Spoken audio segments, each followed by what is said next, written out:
Hello, good evening. Welcome to another weekend edition of Brett's Old Time Radio Show. I cannot quite believe how many shows we've done. We've literally done hundreds of shows. Well, I say hundreds. We've done a couple of hundred. We're just about heading towards 250, which I never dreamt that it would. Well, you can't believe that we're hitting that kind of numbers of podcasts. So a big thank you to everyone who supported us. It really is brilliant. And, well, the only thing I find myself a little disappointed about at the moment is we seem to have dropped in the podcast charts in Canada. So I don't know what's going on in Canada at the moment, but if you're in Canada, could you please be kind enough to tell everyone you know and just get them all to tune into Brett's Old Time Radio Show, because our Canadian audience is dropped. I don't know what's going on. I have no idea what I've done to upset the Canadians, but we seem to have dropped slightly. And listen, if you're in Canada, I love you. I love everyone who listens to the show. I really do. So big thank you for all of your support. But Canada, I've dropped in the charts, so if you could sort that out for me, be much appreciated. Welcome to another episode of Brett's Old Time Radio Show, and welcome to my home here in beautiful Lyme Bay on a Saturday evening. A huge thank you for joining me once again for our regular late-night weekend visit to the dusty studio archives of old-time radio shows, right here at my home on the south coast of the United Kingdom. I'm Brett. I'm your host for our Nighttime podcast. Welcome to another episode. Got a Facebook page, an Instagram page, and a YouTube channel. They're all called Brett's Old Time Radio Show, so go and check them out. Go on, you know you want to. Also, we've got a supporter page, patreon.com/Brett's Old Time Radio Show. If you'd like to show us a bit of support, that would be very much appreciated. Time now for our Saturday night visit to the case files of yours truly, Johnny Dollar. This one was first broadcast on the 10th of February, 1950. It's called the SS Malay Trader Ship. Time now for Edmund O'Brien as yours truly, Johnny Dollar.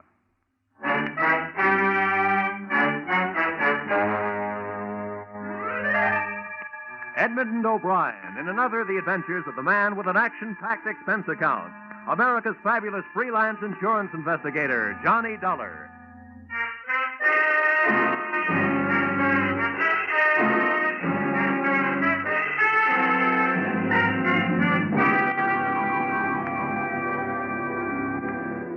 Expense account, submitted by Special Investigator Johnny Dollar to Home Office, Intercontinental Marine Insurance Company, Hartford, Connecticut. The following is an accounting of my expenditures during my assignment aboard the SS Malay Trader, the ship with no port of call. Expense account, item 1, $80. Transportation from Hartford to Savannah, Georgia, where, after pausing only to grow a beard and deck myself out in seaman's garb, I proceeded to the local hiring hall of the Seamen's Union.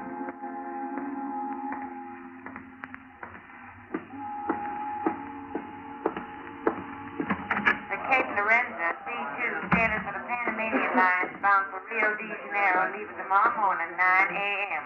The call is for one baker, one galley boy, one carpenter, and 2 ABs. Yes, okay. All right, we'll put the call right through right away. Well, what is it? The name is Dollar. I'm signing on the Malay Trader. Ordinary seaman, special permit. Special, huh? Well, let me see now. Oh, yeah, here it is. Insurance deck, huh? Well, I'm glad to cooperate, Dollar. Thanks. Where do I find the ship? Pier 8. The directions will all be here on your assignment slip. What's the beef? A hot cargo? Well, maybe. When I find out, you can read about it in the papers. Okay, so you're not talking. That's your business. Here's your slip. Now, the best way to get there is to follow the railroad tracks past the warehouses right across the street.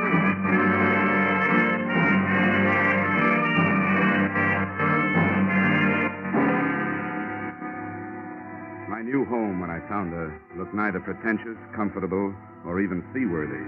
She was a rusty old Liberty ship that probably had a war record, but hadn't had a coat of paint in months. Her winches, fore and aft, were busy feeding heavy rattan-covered bales into a gaping hole. Her decks were alive with longshoremen, and set against all that activity, a bulky gent wearing an officer's cap lolled on a stool near the head of the gangway, idling time with fingernails and a penknife. Yeah? What's your business? I'm signing on. Where do I find the chief officer? You found him. I'm hall staff. Let me see your slip.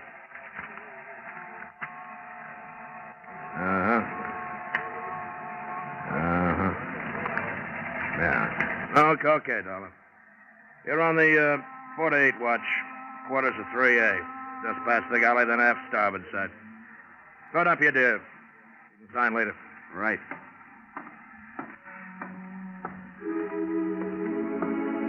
So far, the spy story method seemed to be working. I was aboard the ship as a seaman, and a few seconds later, I was shaking hands with the man who shared my quarters, Al Rhoda, on a salary for 4 years as Intercontinental's marine investigator.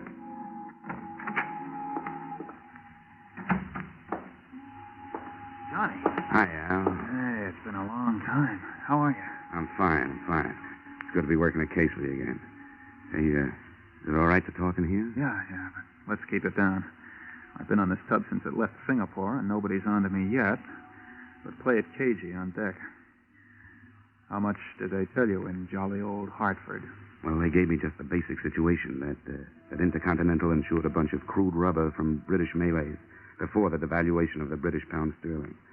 Half that, I understand, burned in a warehouse in Singapore. You bet, to the tune of over 100,000 insurance bucks. I flew out there. Signs of arson, but no proof. I followed the other half of the crop here to Savannah. Hey, this company that owns it, Malay Traders, kind of an outfit, is it? They aren't angels. Been up against British customs a few times. Never nailed. They own their ships, and the branch here, headed by a Mr. Pila, imports basic commodities, like the rubber and minerals. Uh-huh.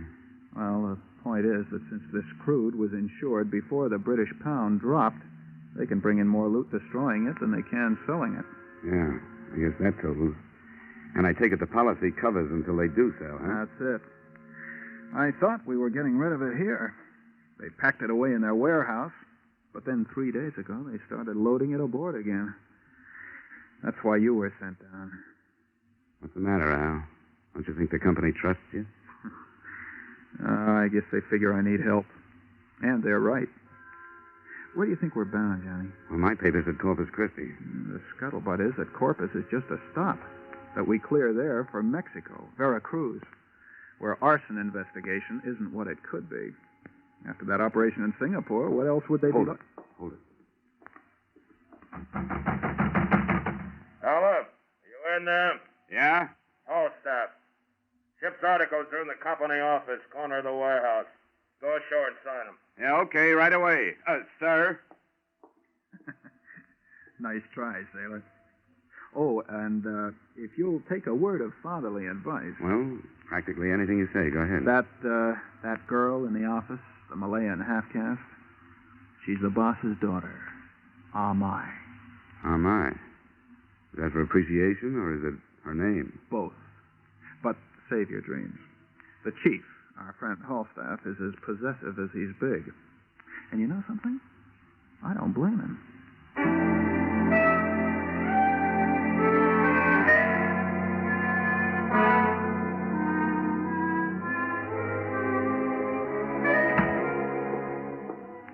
I didn't blame Halstaff either after I saw Amai.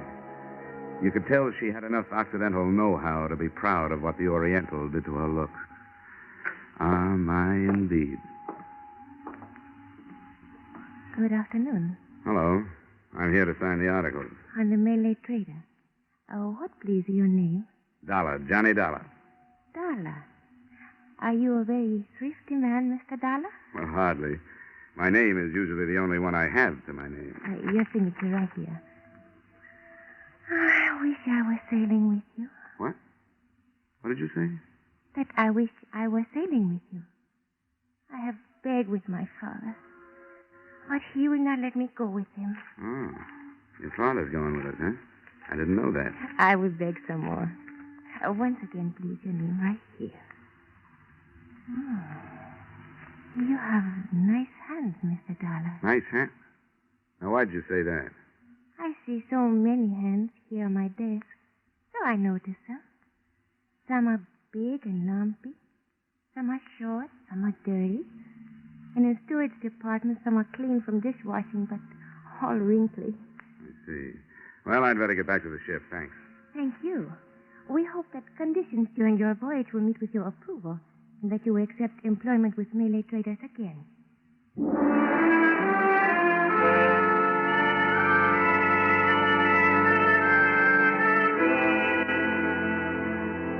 And with those memorized words ringing in my ear, I thanked the luscious Amai again and proceeded shipward to take up my duties as a very ordinary seaman.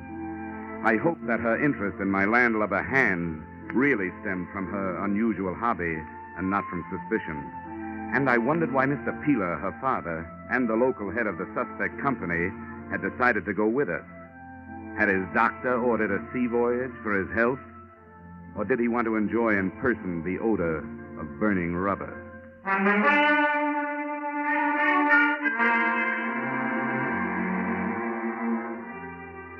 The next afternoon, the cargo had all been brought aboard. The ship was made ready for sea. And I had sustained, along with multiple cuts and bruises, the ire of the bosun because I didn't know the difference between a preventer and a topping lift. But by the time night fell and the Malay trader was plunging down the Atlantic coast, I knew one thing. The sailor's life is not for me.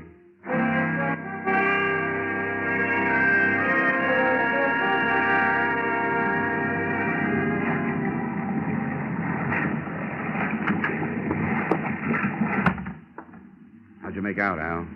Well, nothing new. Scuttlebutt is still Vera Cruz, but there's something screwy about it, Johnny. You develop a nose after you've snooped as many ships as I have. There's something wrong aboard. What?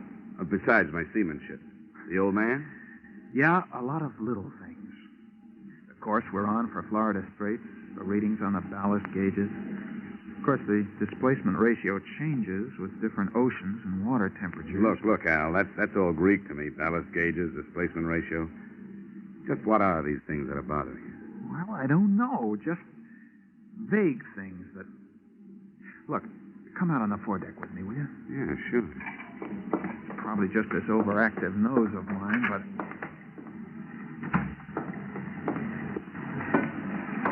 I want to get a look in one of these holes. Now, there's a hand standing lookout, and if you'll go up there and keep his attention, I'll slip into the escape hatch of number 2. All I'll need is about 10 minutes. I'll meet you in the cabin.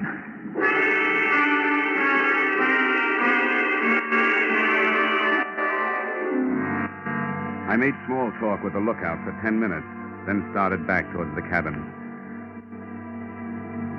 Suddenly, I heard a scuffle behind me. Hey, Al, is that you? Then I heard someone running, and I started after the disappearing figure. But I didn't get very far. I stumbled over Al Roda's body by the open hatch, and there was a stab wound in the back of his neck, just at the top of the spine. It was small enough to have been left there by a penknife. I didn't report to the chief's mate or the captain.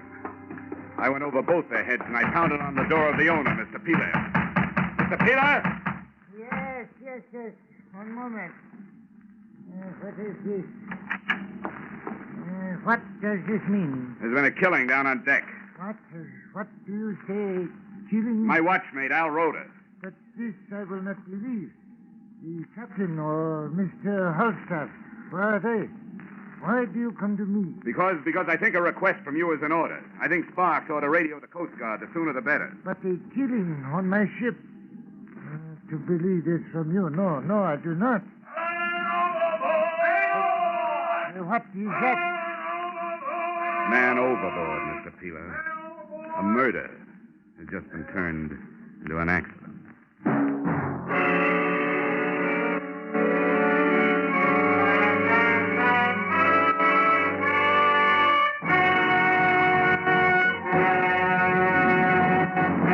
In just a moment, we return to the second act of Johnny Dollar. But first, Kitty Callan will join Vaughn Monroe's caravan along most of these same CBS stations this Saturday night. And on the CBS Gene Autry Show, the King of the Cowboys will bring you Ramona, When the Bloom is on the Sage, and many another Western favorites. The Vaughn Monroe Caravan and the Gene Autry Show are heard every Saturday night. Hear them tomorrow night in an hour of top pop and sagebrush symphonies. Now, with our star, Edmund O'Brien, we return to the second act of yours truly, Johnny Dollar.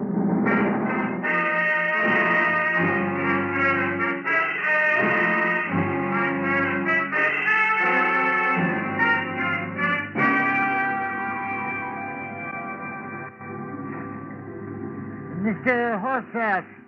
Mr. Horsath. You please come here, Mr. Horsath. Yes, sir. Mr. Horsath, there has been trouble? Yes, sir. One of the crew fell overboard, sir. Then talk with this young man. He speaks of killing. Killing? Oh, it's you, Dollar. What's this guff about killing? Al Rhoda. He was stabbed in the back of the neck with a small knife. This man is either drunk or crazy, Mr. Peeler. Yes, most certainly. I just stepped out on deck to check the running lights before I turned in. Saw the man leaning over the rail. He was sick. The ship rolled and he went over. Have it your way. I guess that was a life jacket I stumbled over, huh? What are you doing about the man overboard? I'll thank you to remember your place on this ship. I do, but I also remember Al Rhoda. Doing what's prescribed by maritime law, I'm changing my course to circle and search the area. Yeah, how about the Coast Guard? I'll be notified in due time. I'll either go to your quarters or get forward with the rest of the crew and look for this guy you're so worried about. Where are you going? The radio room. Even I know the Coast Guard gets first bid. You listen to me, Dollar. I'll have you up before a commission board and you'll never ship again if you don't obey my order. And the boilers. You better get to your lifeboat station, Mr. Peeler.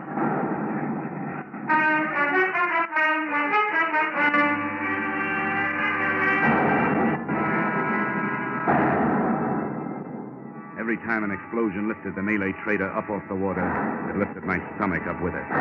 My heart must have been pounding, too, because I felt it high in my throat. And feeling that big seagoing box of steel plates and bolts shuddering under my feet, painted sweat on my forehead and big sticky flashes of real fear on my soul.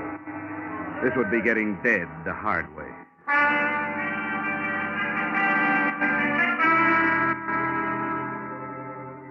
But finally, the quivering of the ship came to a stop, calming down my own vibrations as it faded. Then the tub started to lift, giving me a new reason for keeping my mind off of taking a cut at Falstaff with the closest fire axe. The crew got panicky as a bunch of kids in a burning school. And while they fumbled with the lifeboats, I took a last running look at number 2 hold. There were still bloodstains on the deck where I'd found Rhoda. And next to them, besides the open hatch, I found something that Falstaff hadn't realized he'd lost or hadn't had time to look for. His penknife, pearl shell handle, with an anchor embossed in silver. I pulled back the tarp further, moved a few of the sectional hatch covers, and got a look into the hold. There was enough light to see the cargo, and enough smoke curled out to tell me the explosion had not been in the boilers. Yeah, I had a fine case, except it was going down under my feet, and I'd end up with everything but proof.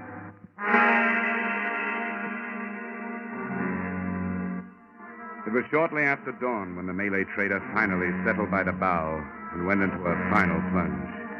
Everybody in the lifeboat turned and watched her go.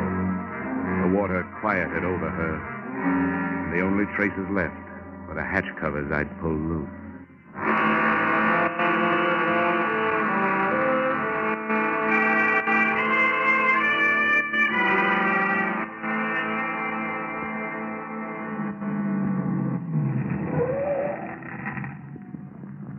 Here's the place, mister. Yeah, this is it.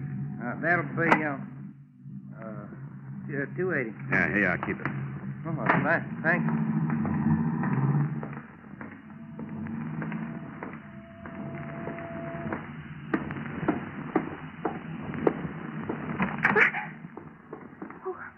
Who are you? Page 1 and 3, line 22. Ship's articles, you remember? $1. Oh, yes. But this newspaper, it says you're missing from shipwreck. Yeah. A guy'd have to be stupid or dead to be lost on a sinking like that. Everything was too convenient. Plenty of time to get the boats lost. Only 4 miles from shore. Papers say that... Yeah, they reported me missing because I didn't take time to report myself among the living. You see, I couldn't wait to get back to Savannah, get back to you and the king-size scheme cooked up in this office. Now, I'm not promising anything, but a quick signed statement might help you. I'll write it and you sign it. You talk about scheme. What statement is this? Oh, come on, stop it. Look, use the old sex pitch. Try to sell me that it'll be worth my while, but don't try to sell me innocent. Mr. Darling, you think I know about something. Please, tell me what it is. Look, if you're bluffing, you can quit. I know that explosion on the ship was staged. Now, the next step is to try to collect the insurance on the rubber that was lost.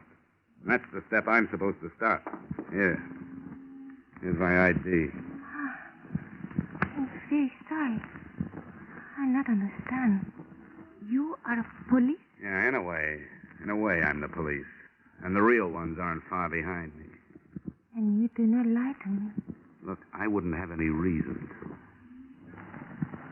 Is this true? I knew nothing about it. I, too, do not lie. Well, why'd you think your father was taking this trip? I did not question.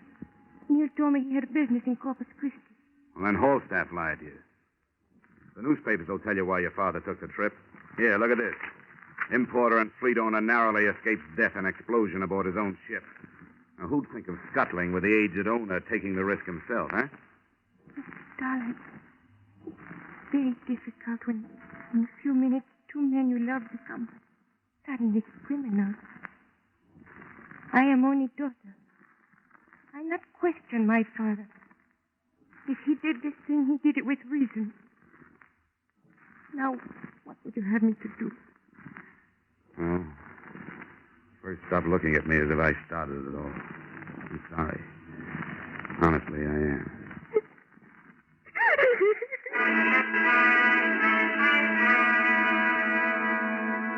It was clear to me now that she wasn't lying. To hide my embarrassment, I read through the newspaper accounts of the sinking again while she recovered herself. There were air photographs of the huge oil slick the sinking ship had left on the surface, the only reminder now that the hatch covers had drifted away. The lack of wreckage was mentioned in the stories, and I remembered Al Rhoda worrying about ballast and displacement. I looked up the number of a local chemist, and I made a phone call.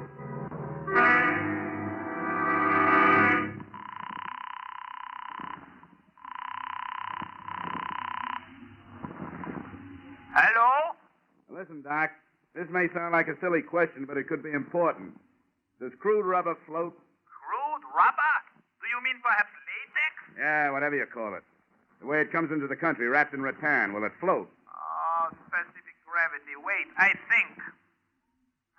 It decreases as the temperature rises. You see, normally specific gravity is a little less than that of water. Yeah. It would float. Yeah, it floats.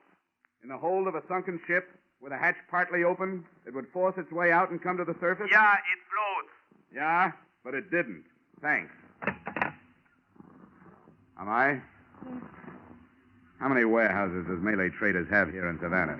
only that too. Here on the waterfront, huh? Was anything moved out of them last night? After the ship left? No, nothing was moved.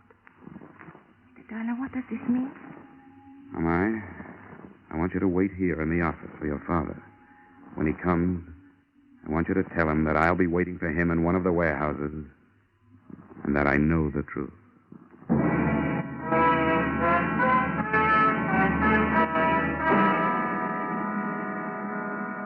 The Malay trader warehouses were closed for the day, but my foot in a window opened them.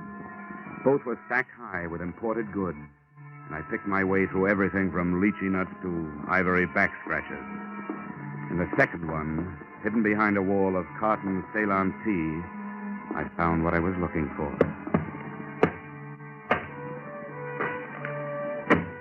They were unlabeled wood crates. I opened one, and the resilient mass inside was crude rubber, still on dry land and still insured. All right, Dollar, hold it. Hold what, Hallstaff? There's nothing left to hold. What do you mean by that? That for me, everything is finished, wound up. Time for the law. Unless you can make another switch with that rubber before they get here. You mean that rubber in the crate? Yeah. Been here for over a year. Ah, come on. Let's not waste time. You and Pila and I know there wasn't any rubber in number 2 hole. You saved it to sell after you got paid off for losing it. But I'll let the experts prove it. What expert? Oh, they got all kinds. You know, one group is going to nail you for murder. That's very funny. That's very funny. So is a penknife a funny murder weapon. But I found one on the Malay trader on the deck near number 2 hole. So you've got a penknife, huh? Yeah. With a pearl handle and a silver anchor on it. You know, I guess at least 100 seamen would testify under oath that it's yours. I know I will. I only wish I could be 15 people when you hit the courtroom. The jury, the prosecuting attorney, the star witness, and the sentencing judge. Well, you won't see me in a courtroom. How do they execute down here, huh? Gallows, electric chair, gas chamber, what? Come on, tell me. Or do I have to look it up? They'll have to have more than they've got. They got plenty. All I have to do is match up the weapon with the wound. Look, Dollar, I don't scare easy. I could make a confession, and it still wouldn't hold without a body. What do you mean without a body? They gotta have a body. Anyone knows that. You're getting ahead of yourself, Falstaff. Did I say they didn't have a body? Huh? Do you think those Coast Guard helicopter and blimp crews are blind? Keep going, Dollar. You think a guy who's been a Marine investigator as long as Al Roda had went around without figuring how to do his job even after he was dead? What are you talking about? What do you think he wore around his middle? A money belt or a life belt that would keep him afloat? You're stupid, Falstaff. Give me the knife, Dollar. It's not only a knife. It's Exhibit A. And the prosecution will want it. Give me the knife, Dollar. I'll kill you if I have to. You don't want to shoot me, Falstaff. How do you know I've got the knife with me? Huh? How do you know I haven't left it someplace with a note to the police? Stand still. Now get your hands off to the side. Now hold them there. All right, now keep your hands still. Now just turn around. Don't move.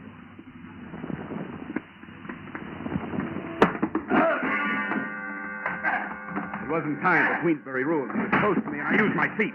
The first one landed on his shin. And the same movement, I fell forward on my hands and kicked out with both feet.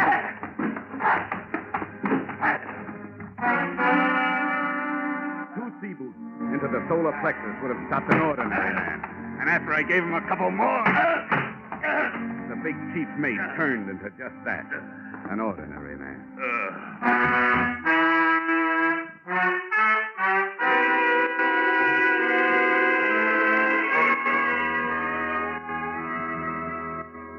I turned Falstaff over to the police along with the murder weapon and the results of my bluff. They took it from there to a confession. Mr. Pila was cleared of responsibility for Al Roda's murder, but is now being held on conspiracy to defraud. I hope since the policy on the remaining cargo of rubber can now be canceled, Intercontinental is minimizing the monetary loss in Singapore. To you, the loss is a little more than $100,000 and an operative. I have lost a friend.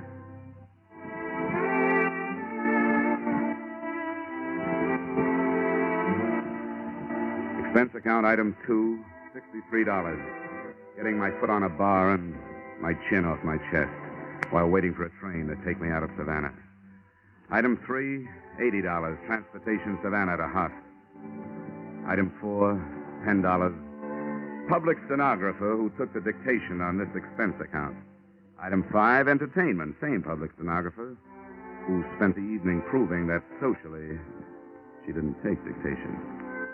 Also that she was no good at making me forget what I want so badly to forget. The face of Al Roda. Expense account total? Skip it. This one is on me. Yours truly, Johnny Dollar.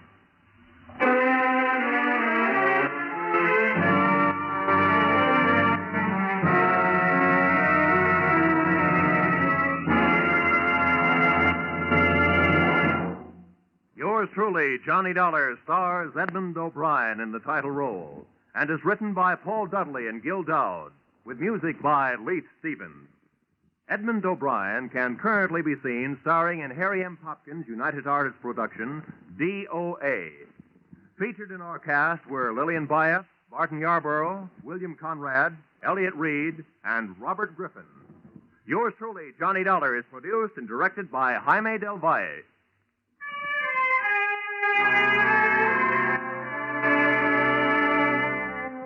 Join us again next week when Edmund O'Brien returns in another adventure of Yours truly, Johnny Dollar.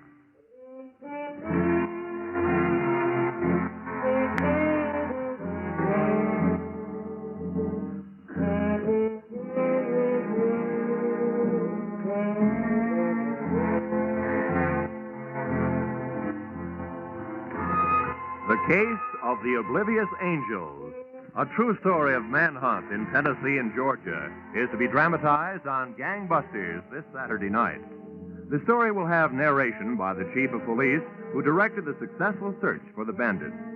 So for a half hour of real adventure, as experienced by our forces combating crime, listen in this Saturday on most of these same CBS network stations to Gangbusters' story, The Case of the Oblivious Angels. This is Roy Rowan speaking.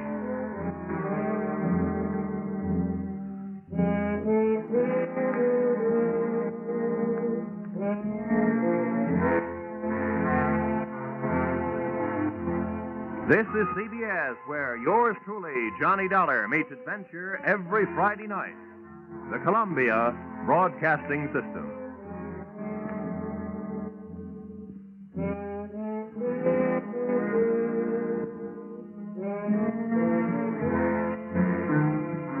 Welcome back. Hope you enjoyed our latest adventure with Johnny Dollar. And don't forget, we'll be back tomorrow with another adventure. And it's the turn of Simon Templar and the Saint, going live at 5 p.m. GMT. You can email me on brett@tourdate.co.uk and tell me your thoughts on the show. Thanks for listening. I'll be with you 7 days a week, each and every week. And I'll see you tomorrow on Brett's Old Time Radio Show. Love you. Bye.